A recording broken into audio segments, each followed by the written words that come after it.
pastores, ministros, sociedades de jóvenes y la iglesia en general. Que Jehová Dios le bendiga. Es un privilegio para nosotros, la juventud del Templo Betel, presentar este hermoso tema que hemos titulado Los principios de la iglesia y sus propósitos, esperando que sea de bendición para su vida y que sea para la honra y gloria de nuestro Señor y Salvador Jesucristo. Introducción.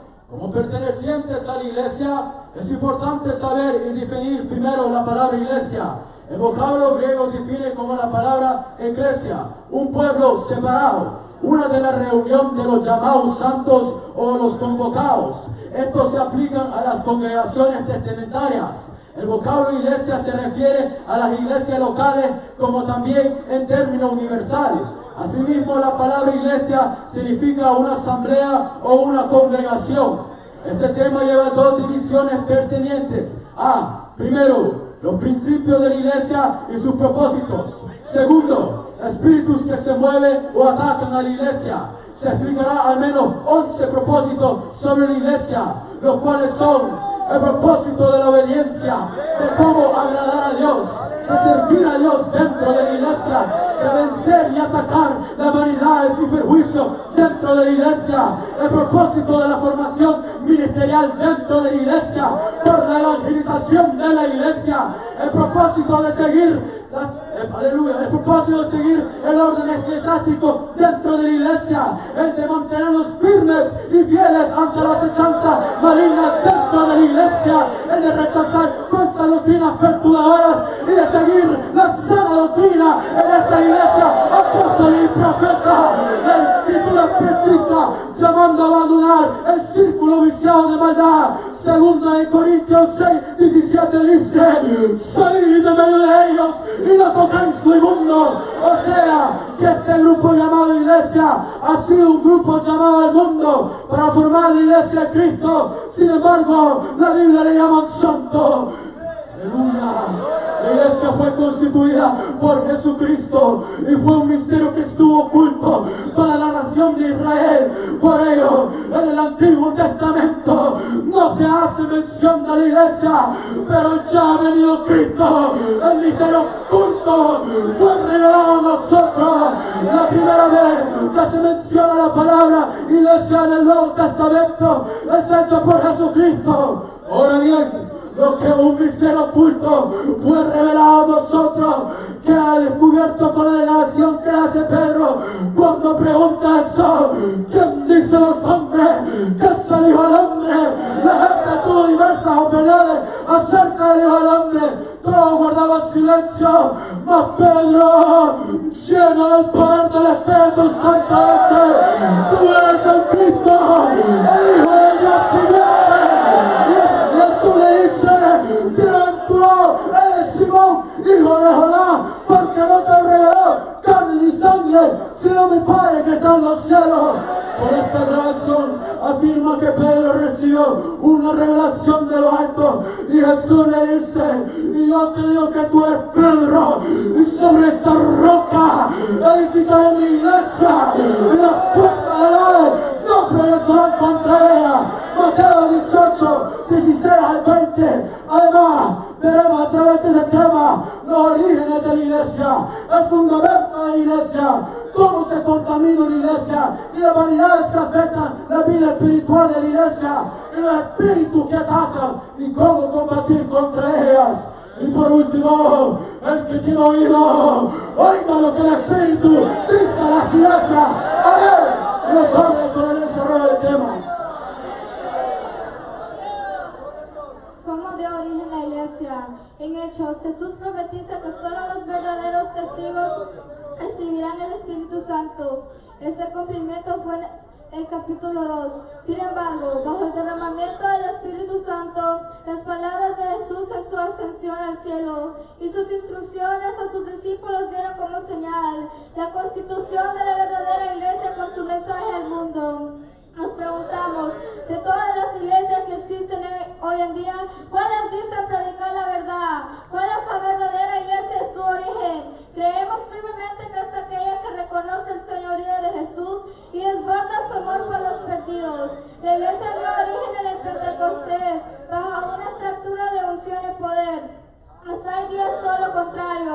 Muchas de estas llamadas iglesias viven criticándose unas a otras, exaltándose, desaparecieron rivales, sacando los quinos y aprovechos de la mise. Nadie puede tributarse gloria alguna, nadie puede llevarse la gloria en sí. ¿Cuál de todas las iglesias fue la que fundó el Señor Jesucristo? La iglesia que Jesús fundó es aquella que vive bajo sus preceptos, viven en paz y en armonía con todos, viven unánimes esperando a Cristo. Y en el día del Pentecostés estaban todos unánimes y juntos. Hechos 2:1, amén. El propósito de la obediencia al Señor dentro de la iglesia. Nos preguntamos, ¿cuál fue el propósito? ¿Y cuál fue la obediencia que los congregados profetas tenían en dicha iglesia? No vas a fundar iglesias sin propósito que definan la paternidad del reino de Dios. Por ello se ven grandes deterioros en la mayor parte de iglesias hoy día. Son una monotonía dentro de las mismas, cantando coritos, predicando en muchas partes de iglesias divididas, atacándose unas a las otras y sacando provecho de la misma obra de Dios. Cada día se miden queriendo ser los mejores, todo lo contrario a la verdadera iglesia de Dios. La verdad y la aprobación de Dios no está en dichas iglesias. No viven en obediencia, no conocen realmente lo que significa la iglesia de Dios. Si supiesen, no menospreciaran a sus propios miembros, no odiaran a miembros de otras iglesias. ¿A dónde está el amor de Cristo que no se ve en ciertas iglesias? Cristo murió por su iglesia, no por un sistema de denominación. Y con muchas otras palabras, exhortaban y testificaban diciendo, sed salvos de esta perversa generación. Hechos 2:40. Amén. Aleluya. Dios es santo, lo dice la Biblia en el Antiguo y Nuevo Testamento. Esto fue dicho al pueblo en el Antiguo Testamento, pero en la época actual todavía Dios sigue siendo santo, porque Dios no cambia ni tiene sombra de variación. En el Nuevo Testamento Dios le sigue diciendo a la iglesia que no se contamine, Mateo 15:11. No lo que entra en la boca contamina al hombre, mas lo que sale de la boca, esto contamina al hombre. La palabra habla claro sobre la contaminación. Eso nos enseña lo que sale de la boca del corazón sale, y esto contamina al hombre, corrompiéndolo y profanando el templo del Espíritu Santo que es nuestro cuerpo. Los malos pensamientos, los malos deseos, los homicidios, los adulterios, las fornicaciones, los falsos testimonios, las blasfemias, todas estas cosas contaminan el templo de Dios que somos nosotros. ¿O ignoráis que vuestro cuerpo es templo del Espíritu Santo, el cual está en vosotros, el cual tenéis de Dios y que no sois vuestros? 1 Corintios 6:19, amén. Amén. Gloria a Dios. El propósito de vivir agradando a Dios en la iglesia. Vivimos en tiempos de muchas iglesias, es decir, mucha apostasía, la falta de amor y de bondad. Ya no existe la admiración por detenernos en las cosas espirituales. Las visitas son mecánicas, son un compromiso. La comunión y de vivir agradando al Señor se nos ha olvidado. Muchas iglesias han cambiado completamente su forma de adoración, de vestir, de dirigirse a la humanidad misma. Si nosotros queremos saber cuál es la iglesia que Dios quiere, tenemos que entender la palabra y saber que la palabra no ha cambiado. La iglesia verdadera que fundó Cristo no puede tener unión con el mundo. Cristo ha llamado para ser un pueblo santo. Al vivir lejos de su voluntad, no nos llevará a ser gratos al Señor, porque vivir en odios, pleitos, iras, contiendas, celos y disensiones es vivir una vida desbaratada de cinismo y falacia. Por lo demás, hermanos, os rogamos y exhortamos en el Señor Jesús, que de la manera que aprendisteis a nosotros cómo conviene conduciros y agradar a Dios, así abundéis más y más. 1 Tesalonicenses 4:1. Amén. Amén. Gloria a Dios. El propósito fue vivir agradando a Dios en la iglesia a continuación. A declarar la Escritura, según el apóstol Pablo, que abundéis más y más en obedecer la voluntad del Señor. Véase 1 Tesalonicenses 4:3, en los que muchos llaman evangelio, ya no es el verdadero evangelio que está en la Biblia. Y como iglesia debemos pregonar. Es un evangelio comercializado y muy deteriorado. La Escritura es clara a decir, y no toquéis lo inmundo, es decir, que no hay tales cosas en nuestras mentes ni corazones como iglesia. Pero la iglesia actual ha metido al mundo y lo del mundo dentro de sus templos. Esta es la razón por la cual muchas iglesias no están llenas del Espíritu Santo.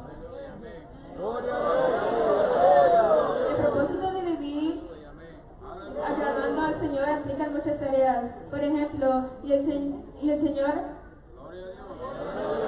Y la van. Aleluya. Señor. Gloria a Dios. Y la van. Aleluya.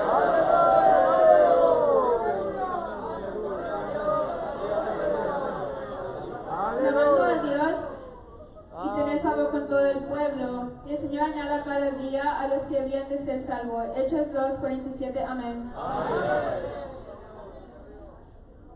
El propósito de agradando al Señor en la iglesia. Continuación. Seguidamente tenemos la palabra profética, en la cual hacemos estar bien atentos.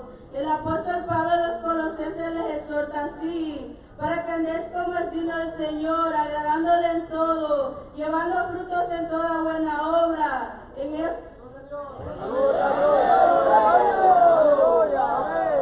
Gloria a Jesús. Aleluya. Amén.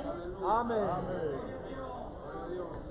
El propósito del servicio a Dios. Jesús comienza así: si alguno me sirve, sígame, y donde yo estuviere, ahí también será mi servidor. Evangelio de San Juan 12:26, y añade: pero no será así entre vosotros, sino el que quiera hacerse grande entre vosotros será vuestro servidor. Marcos 10:43. Acá según escrito, dice a aquellos que verdaderamente querían ser parte de la iglesia, que si se apartaban del pecado y del inmundo, entonces Él los recibirá. También según de Corintios 6:17-18, dice la palabra que entonces Él será para nosotros por Padre y nosotros seremos para Él por hijos. Si entendemos esa palabra, no es como muchas iglesias dicen, que como dices amor, entre todos caben todos. El verso dice, para los que se apartan. Ese es el verdadero significado del Hijo de Dios, y es llamado a la iglesia los que se apartan, los llamados de afuera a no tocar lo inmundo. Esa fue la iglesia que fundó el Señor Jesús. Amén. Amén. Aleluya. El propósito de vencer y atacar las vanidades y perjuicios dentro de la iglesia. Existen muchas vanidades y perjuicios dentro de la iglesia. Parece ser que reina más el espíritu de desenfreno y la falta de moral. ¿Cuál es el fundamento de la iglesia según la palabra de Dios? Mateo 16:18 dice: y yo también te digo que tú eres Pedro, y sobre esta roca edificaré mi iglesia, y las puertas del Hades no prevalecerán contra ella. La roca es Jesucristo. Por tanto, Cristo es el fundamento y es la cabeza de la iglesia. Como llamados santos, debemos de atacar y alejar de nosotros toda malicia, toda vanidad, y permitir que Cristo sea nuestra cabeza. Ahora vemos que el Señor utiliza la palabra edificar, que significa construir o fabricar. Esto significa que como todo edificio debe tener una base sólida. Nuestro edificio espiritual, que no es nada más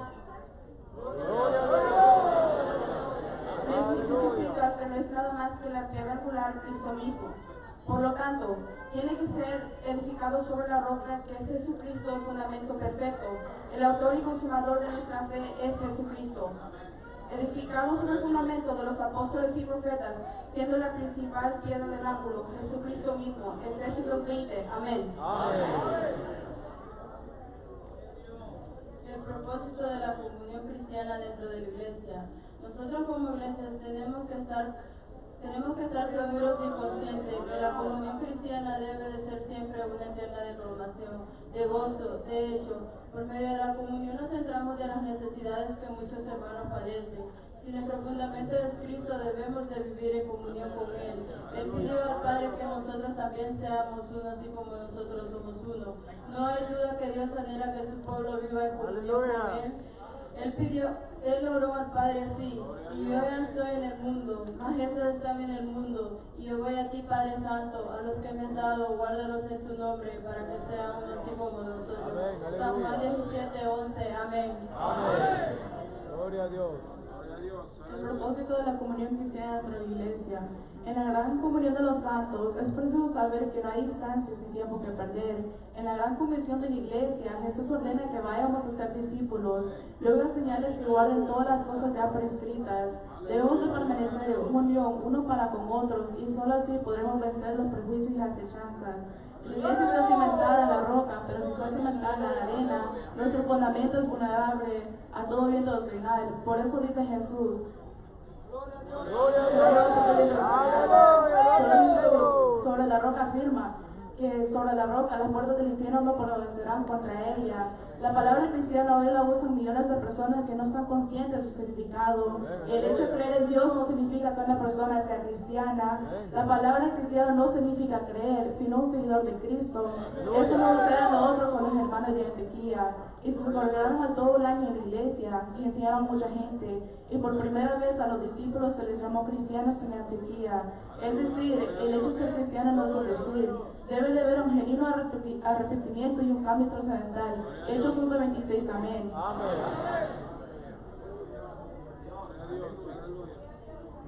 El propósito de la adoración dentro de la iglesia. La verdadera comunión va acompañada de la adoración cristiana. Ambas cosas deben de estar entretejidas para el bienestar del pueblo de Jesucristo. Le gusta el mundo o no, es aquella sin mácula, sin prejuicios y sin estorbo. El bien es cierto que hoy en día cualquiera testifica, canta, enseña y predica, porque no existe ningún discernimiento. No obstante, nos preguntamos, ¿cómo puede un creyente predicar de amor si no lo vive? ¿De paz? Cuando en vez de vivir de armonía y paz, enemigos los rodean. ¿Cómo vivirá un evangélico cediéndose a las dudas? Cuando ni él o ella creen y vivir en comunión dentro de la iglesia. Con los hermanos que conocen, resulta inútil prevalezca al creyente alejado y con la idea que es algo y no lo es. Por ello dice, todos los que habían creído estaban juntos y tenían en común con todas las cosas. Hechos 2:44, amén. Amén. Aleluya. El propósito de la formación ministerial en la iglesia. Usted puede que crea en su manera o cree en algo, pero no hace la voluntad de Dios. Cuando usted sigue a alguien, usted sigue sus principios, sus ideales, sus ejemplos.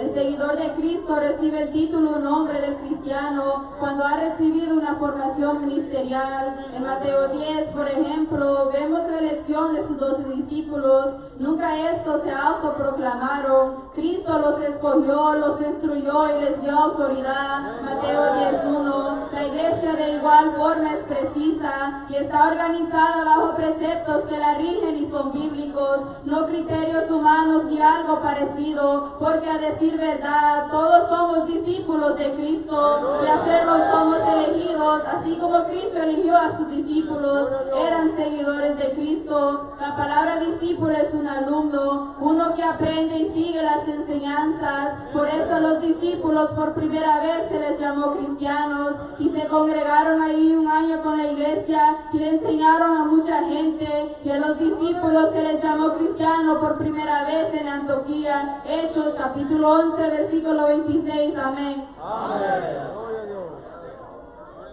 Aleluya. El propósito de la formación ministerial en la iglesia. El apóstol Pablo, en su forma de ver las cosas, puso el fundamento y después la doctrina, los 5 ministerios para los hombres de Dios, con excepción el ministerio del apostolado que ya no está vigente. Efesios 4:11-12. Se le puede llamar cristianos a personas que no hayan nacido de nuevo, que no hayan experimentado el cambio eterno reflejado en lo externo. En Juan 3 la palabra nos habla claramente que para ser un cristiano tiene que nacer de nuevo, tiene que arrepentirse y convertirse, y entonces eres libre de tus pecados para recibir el don del Espíritu Santo. Entonces puedes decir que eres un cristiano, dando testimonio de ser una nueva criatura. Cuando decimos que nuestra iglesia es cristiana, estamos diciendo que no seguimos los principios y los ideales de un hombre, sino que seguimos los principios de Cristo, nuestro Señor único Dios.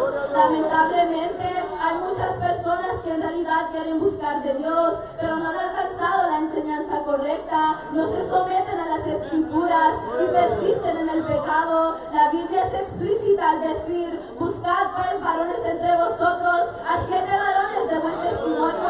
Hechos 6:3, amén. El propósito de la evangelización por parte de la iglesia. Según los argumentos dejados por Jesucristo, el creer, bautizarse, en esto es nuestra fe. La fe es el fundamento de la salvación. Además, la palabra dice que si confesares con tu boca que Jesús es el Señor y creyeres en tu corazón que Jesús levantó de los muertos, serás salvo. Romanos 10:9. En otras palabras, Si la iglesia no tiene fe, aunque haga lo que haga, no se persevera como iglesia, porque entonces no hay fundamento, pues no consiste en creer y bautizarse y vivir la vida creyendo que así es salvo, sin esfuerzo alguno, sin evangelizar, sin frutos dignos, como muchos evangélicos han concebido, que solo aceptan y se bautizaron y se quedaron inertes. El propósito de la evangelización va más allá de esos conceptos equivocados, porque la fe es la base de la salvación, y la salvación es Cristo, y así debemos enseñar a otros. Pues la fe es la certeza de lo que se espera y la convicción de lo que no se ve. Hebreos 11:1. Amén. El propósito del orden eclesiástico en la iglesia. Pablo exhorta a Tito que establecer ancianos y que fueran irrepresibles, que corrija con toda solicitud y sea prestos. Este ha sido el orden que muchas iglesias han seguido. Todos los ministerios pastorales deben estar fundamentados en el mensaje de Jesucristo como fue proclamado por apóstoles, es decir, deben estar fundados en las normas apostólicas y no en idea meramente de hombres sin escrúpulos. Hoy día vemos cuánta deficiencia en ministerios pastorales. Pastores que no saben realmente cómo disolver o resolver los problemas que tienen a sus miembros, porque sencillos, no tienen la madurez, no tienen el llamado, y si fuera poco, son una vergüenza para el Evangelio de Cristo y para muchas generaciones. El fundamento lo establece el apóstol Pablo. Así, por esta causa te dejé en Creta, para que corrigiese lo deficiente y estableciese ancianos en cada ciudad. Así como yo te lo ordené, el que fue irrepresible, marido de una sola mujer, y tenga los creyentes que no sean causados de solución y rebeldía. Tito 1:5-6. Amén. Amén. El propósito de soportar y mantenernos fieles ante las adversidades. La fe de la iglesia primitiva debe de ser el modelo y ejemplo vivo para la iglesia actual. Si comparamos los tiempos de la iglesia primitiva con la iglesia actual, nos daremos cuenta del informe cambio y peligro. Por ejemplo, los cristianos primitivos eran perseguidos, eran torturados, eran culminados, eran asesinados, pero ellos no negaron su fe. Cada día ellos fortalecían su fe en el Señor Jesucristo. Pero estamos mirando que una gran mayoría de personas tienen al Señor por una crítica, por una murmuración, porque no le toman en cuenta en la congregación, porque están en disciplina por algún hecho de error que han cometido. Entonces, ¿a dónde está el fundamento? ¿A dónde está el básico integrante del cuerpo de Cristo? Como una iglesia sólida. Bienaventurado varón, Gloria a Dios. bienaventurado varón que soporta la tentación, porque cuando haya resistido la prueba recibirá la corona de la vida que Dios ha prometido a los que le aman. Santiago 1:12. Amén. Aleluya. El propósito de soportar y mantenernos fieles en la adversidad. Aún vemos a través de la Biblia en el libro de Hechos capítulo 8 cómo los cristianos fueron esparcidos, perseguidos, pero a la vez dice la palabra que había gran acercamiento entre los hermanos. O sea, no importaba la persecución y los ataques, su fe era tan fuerte y tan grande que el gozo no se perdía. Mantenía su fundamento y confianza en el Señor Jesucristo. El capítulo 12 nos menciona los cristianos perseguidos por Herodes, donde igualmente eran maltratados y torturados. En estos días el rey Herodes asesinó a Jacobo, el hermano de Juan, pero ninguno de ellos negaba su fe. Ese es el fundamento que la iglesia debe tener. Aunque se levante la espada, la furia de los hombres y la furia del diablo, nuestra fe debe mantenerse porque hay promesa de Dios. Y aunque el enemigo se levante como río, Jehová levantará bandera contra él. Isaías 55 y 59. Amén.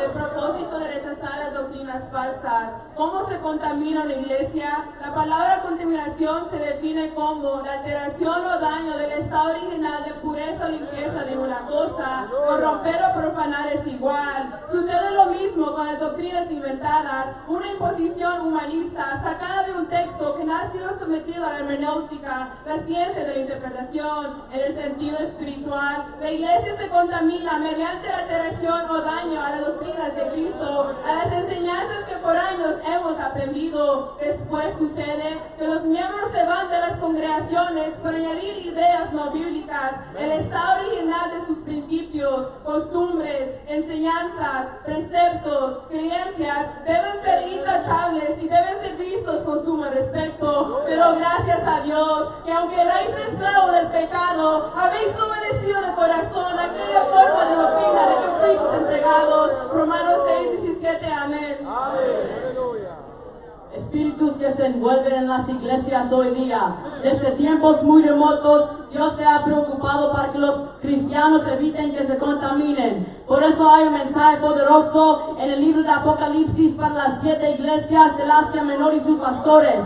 Y el mensaje es en contra de la frialdad, el modernismo, la falta de amor, filtración de doctrinas extrañas y la pérdida de la devoción y adoración a Dios como Él lo exige. Lo cierto es que ya la iglesia de la mayor parte del mundo ha permitido el modernismo y el espíritu de Jezabel dentro de sus templos.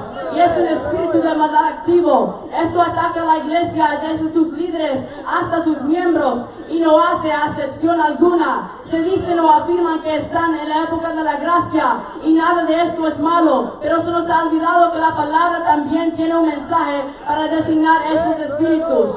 Hay de aquellos que a lo malo le dicen bueno y a lo amargo le dicen dulce, a lo dulce le dicen amargo. Isaías 5:20, amén. Un espíritu mundanal, pero nos preguntamos, ¿por qué se contamina la iglesia? Hay varias razones por las que la iglesia se contamina.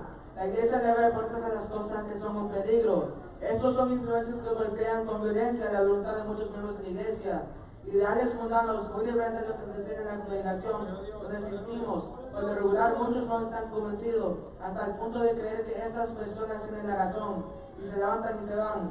El líder tiene una base sólida de Dios y decide no contaminarse. No aceptará cambiar los principios doctrinales de la iglesia. Aunque se levante el familiar y señalar, aunque se levante el diablo de los demonios, el siervo de Dios mantendrá los principios cristocéntricos.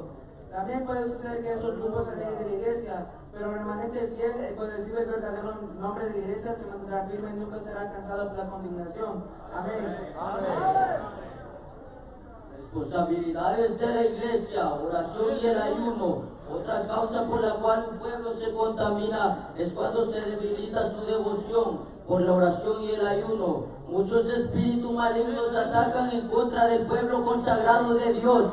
Y lo único que puede hacer frente a estos espíritus malignos es el ayuno y la oración. De manera que si la iglesia se debilita en cuanto al ayuno y la oración, muy fácil la contaminación irá presente. Y entonces se irán perdiendo los principios básicos de santidad y vivencia conservadora de la iglesia. Cuando esto sucede, la transformación es tan grande que le hace tanto daño a la iglesia que le cambia hasta la manera de pensar a los que una vez fueron fieles a Dios en toda su manera de vivir. Jesús advierte al decirnos y les dijo: este género con nada puede salir sino con oración y ayuno. San Marcos 9:29, amén. Muchas alternas ocupan un lugar primordial para mujeres piadosas: los maquillajes. ¿Cuál es el propósito de los maquillajes? El propósito de los maquillajes es lograr hacer a la mujer más sensual, pero en los tiempos que estamos viviendo también muchos hombres practican el maquillaje. El maquillaje viene siendo como una especie de camuflaje que oculta la realidad de nuestra apariencia original, con la intención de lucir más elegante y llamar la atención al público de manera que cause paz entre las personas que los rodean. Vanidad de vanidades, dijo el predicador. Vanidad es todo. Eclesiastes 1:1. Si bien es cierto que el maquillaje engañará a una mujer, ella sabe que no es duradero, sabe que no es su verdadero perfil o su fisonomía real. El maquillaje fue diseñado o inventado por la primera vez en Egipto. No fue diseñado por la iglesia de Dios o por el Señor Jesús. Fue diseñado 3000 años antes de Cristo. ¿Cuál fue el concepto bíblico sobre la mujer practicar el maquillaje? En la Biblia, la mujer que practicara el maquillaje era definida como la mujer que pretende con los ojos. No con Isaías su musera, ni ella pretende con sus ojos. Proverbios 6:5, amén. Jezabel, una mujer de ejemplo maligno. Una de las mujeres más perversas de la Biblia fue Jezabel. Era mujer de Acab, rey de Israel. Sin duda mandaba a su esposo sin escatimar esfuerzo. Jezabel hizo gran maldad no solo a su entorno familiar, sino al mismo pueblo de Dios. Su historia está plagada de muchas sensatez. Narra la Biblia que esta mujer se pintaba los ojos y se maquillaba. Era la reina pagana y se maquillaba para atraer a los hombres. Dice la Biblia que se pintaba los ojos con el timoño y atavío a su cabeza y se asoma a una ventana. Lo contaron de la reina Esther, que le servía a Dios. La Biblia la describe que su belleza exterior sobrepasaba las de todas las mujeres. Son de Reyes 9:30, amén.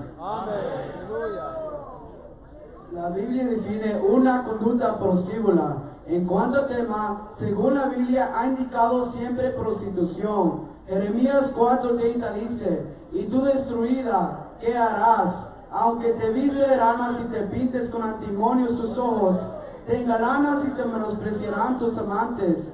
Ezequiel 23:40 dice, he aquí enviaron por hombres que viniesen de lejos, a los cuales ha sido enviado mensajeros, y he aquí enviaron mensajeros, y vinieron por amor, y por amor de ellos te elevaste, te pintaste sus ojos, y te ataviaste con adornos. La pintura es teñirse, todo uso, aplicación que cambia nuestro aspecto, demuestra un espíritu de descontento e insatisfacción con la obra de Dios. Por tanto, es llamado vanidad. Amén.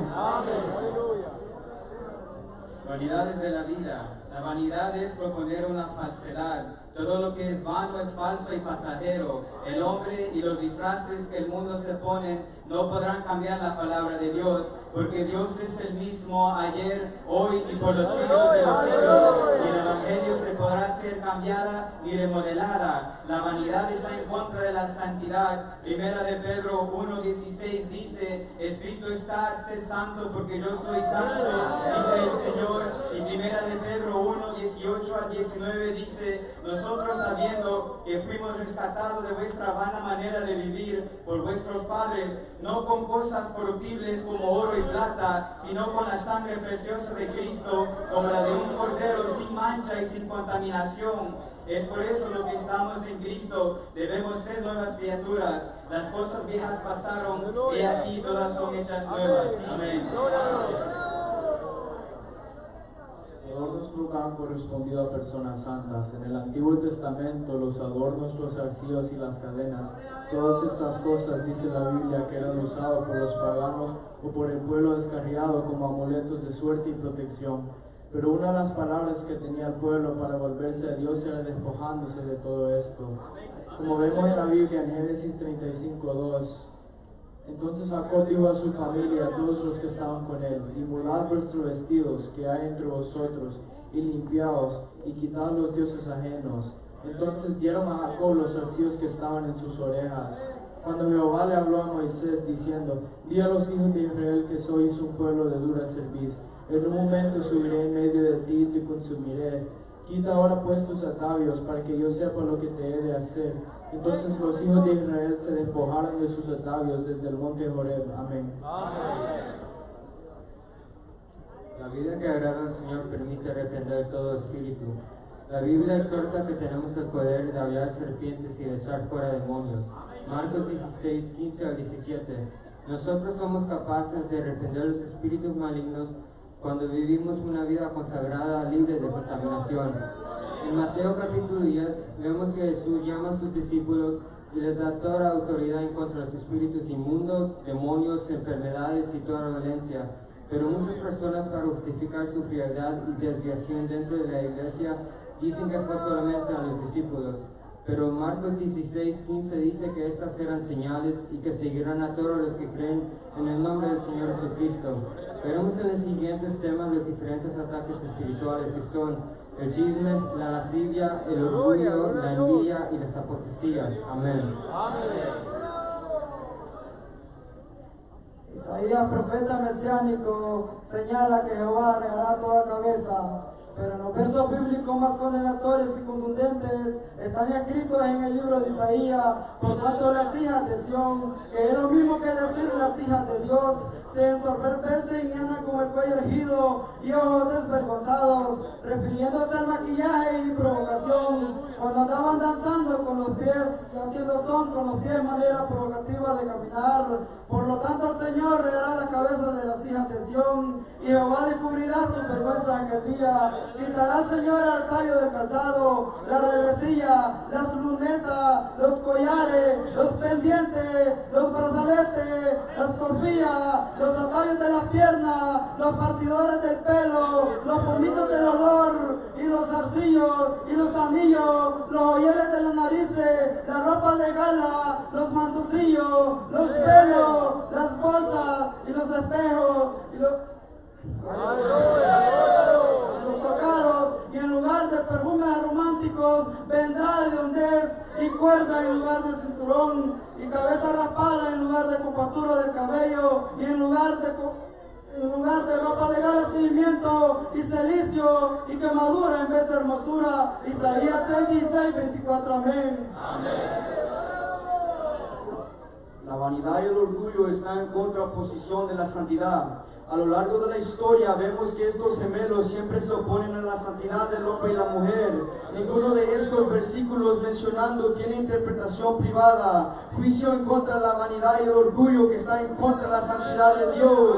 Por esta causa muchas iglesias se han descarriado. Mujeres y hombres llenos de la vanidad del mundo ministrando en las iglesias, en los púlpitos vistiendo en una forma indecorosa que no agrada a Dios, profanando el altar y el templo santo de nuestro Dios, provocando confusión entre los que de verdad quieren despojarse del mundo y sus deseos, seguir la paz y la santidad, en la cual nadie verá al Señor. Hebreos 12, 14. Amén.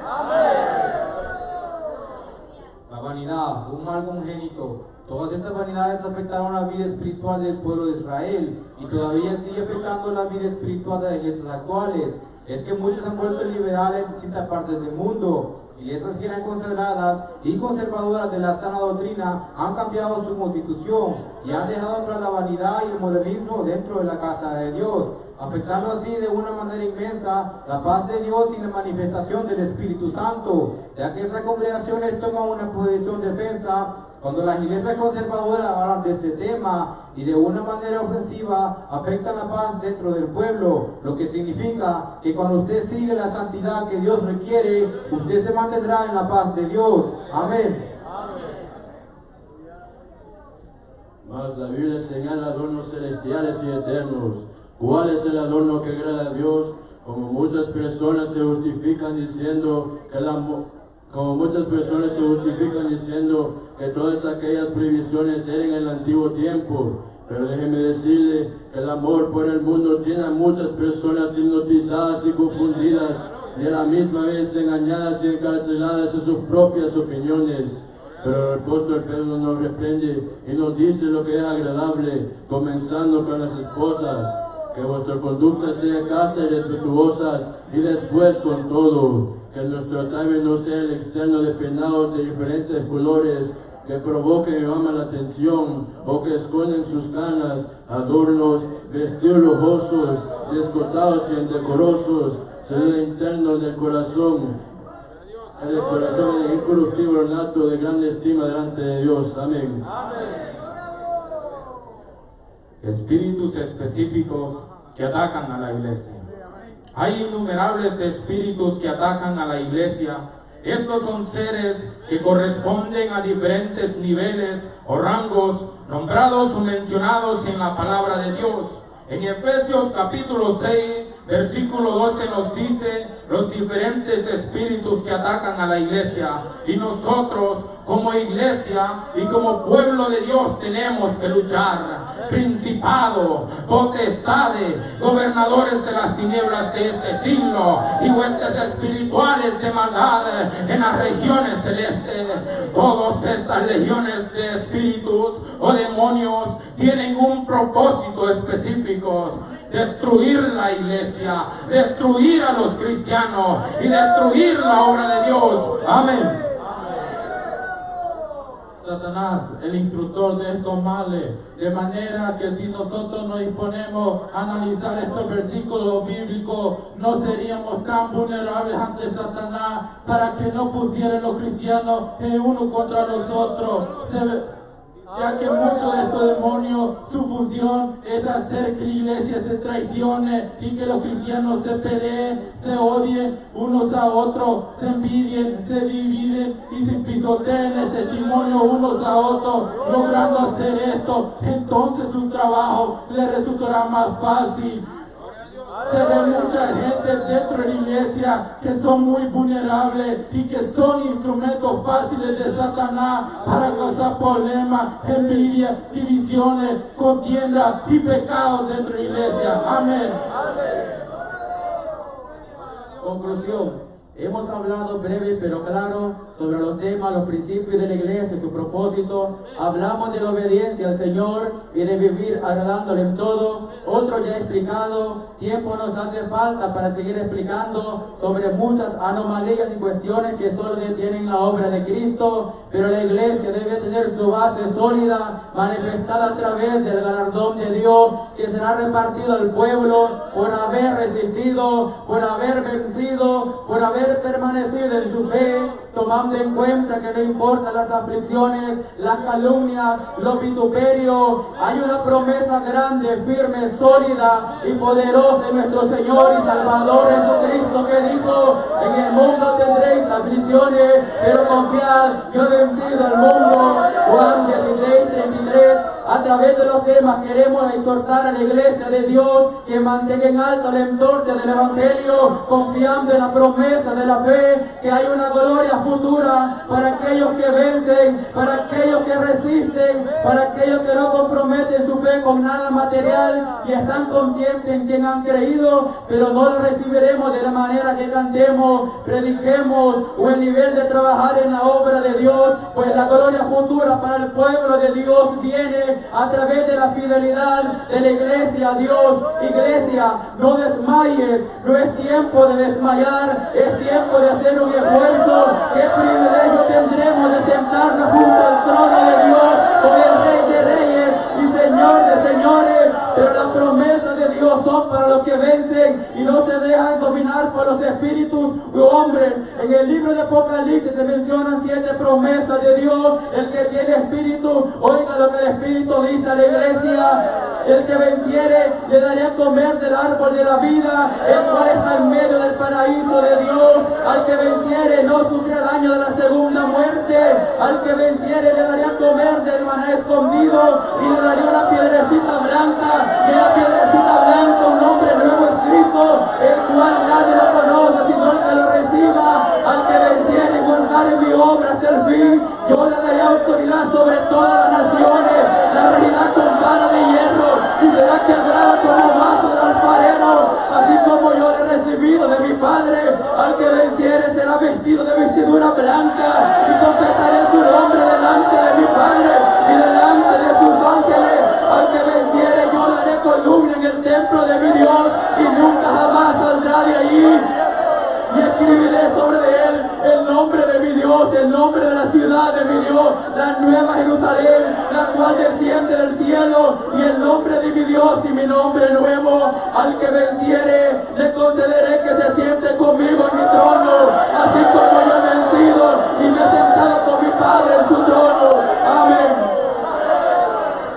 Y es así como la juventud de Templo Betel hemos presentado este hermoso tema, esperando que sea para honra y gloria del Señor, y que este tema haya sido de bendición para nuestra vida. Y la juventud de Templo Betel se despide con un Dios le bendiga.